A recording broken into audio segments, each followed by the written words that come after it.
We get upset because we lost a card game. We flipped the tables at a card game, or maybe that's just my case. Or maybe your spouse just leaves their dirty socks and their dirty underwear on the floor. And why can't they just pick up their stinky clothes every day? Or maybe you go to the restaurant or the coffee house, and the barista or the waiter or the server, they get your order slightly wrong, and you explode in a fit of rage. I ordered a mocha half-calf frappuccino with the thing and the pudding pops and I don't know, whatever you got. Well, the tops and the whipped cream, and I said soy. I said almond milk, and they put regular milk. And they were 5 minutes late with their salad, so I'm going to dock the tip. Okay, chill. Chill now. Think about what other people are going through. You are sitting in a restaurant. Somebody else is making your food and doing your dishes. We should be so thankful. And yet we get so entitled.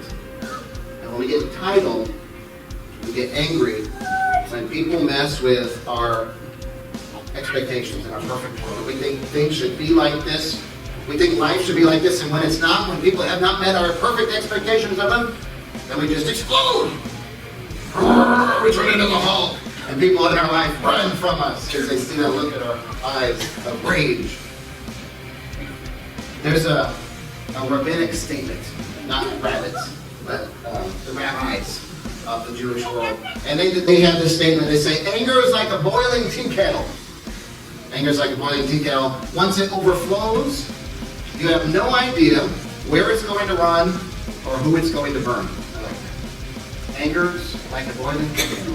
Once it overflows, you have no idea where it's going to run, who it's going to burn, who you're going to hurt, who we're going to hurt in our lives. When that flame of anger burns inside of us, and we're just boiling and getting hot, and the heat, the steam's coming out, we're just ready to explode. We just want to smash something, we just want to hit something, we just want to hurt somebody. We want them to hurt like they've hurt us. We want them to feel the pain of what they have done to us. And they're yelling, and they cut us off, and we're just so upset and mad. Right, Graham? You know what's happening. And you know what we need to do? Like I said, get perspective. Remove ourselves from the heat, from the hot burner in our life, from what is causing that anger. Do self-control. Remove ourselves so we can cool down in life. Chill out and realize, you know what, we got it. Really, really good. We don't need to get upset at our barista for putting a shot of whatever, mocha in that we didn't ask for. Now, some things in life, I'm talking about the little things. I'm not talking about you've been abused, you were molested as a child, and that anger is a little different than being upset at your server. Okay? I'm talking more about petty stuff. Now, we need to work through forgiveness with the other, the bigger things too, and the people who really have hurt us a lot in our life. Forgiveness is hard enough. We've talked about that before.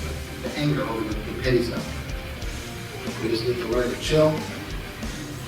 In the grand scheme of things, the person serving you the salad being 5 minutes late, the barista messing up your coffee a little bit, putting one extra ice cube in that you didn't ask for, is that going to make a big difference?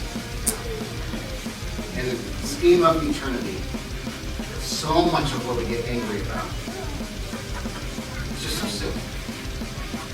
And if we were living in another country, say Afghanistan right now, I think we would have a lot different things to be concerned about, to be upset about, to be thankful for in life. We have it so good in America. And even in a divisive country where everybody's yelling, screaming, and arguing with each other, we do not live in places where persecution is just right there. You don't know if you're going to make it through the day. Let's have some perspective in our lives. So who or what have you been angry about in your life? You don't have to point, and you don't have to shout it out or raise your hand. Who or what have you been angry about? Who do you want to suffer for what they did to you? That's a big one. I want them to hurt, just like they hurt me. Maybe you're more of a silent sufferer, anger, hurt type, right? You don't have this boiling rage and you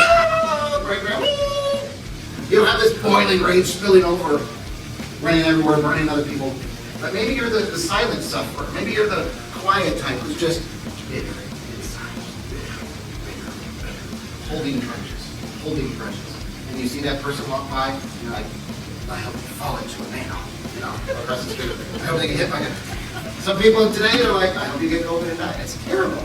The things that people think, what we say to one another, maybe you're quiet about it. You never scream and you never vent and you never rage against the machine, but you're quietly, you still have that wrath. It's like the skinny gluttons, right? Or the broke, greedy people. You can be a glutton and be thin because of your metabolism or whatever, bulimia, you can be quiet and still be filled with anger and rage and malice towards another person. That is not who Jesus called us to be. That's not who he called us to be. He called us to something much higher.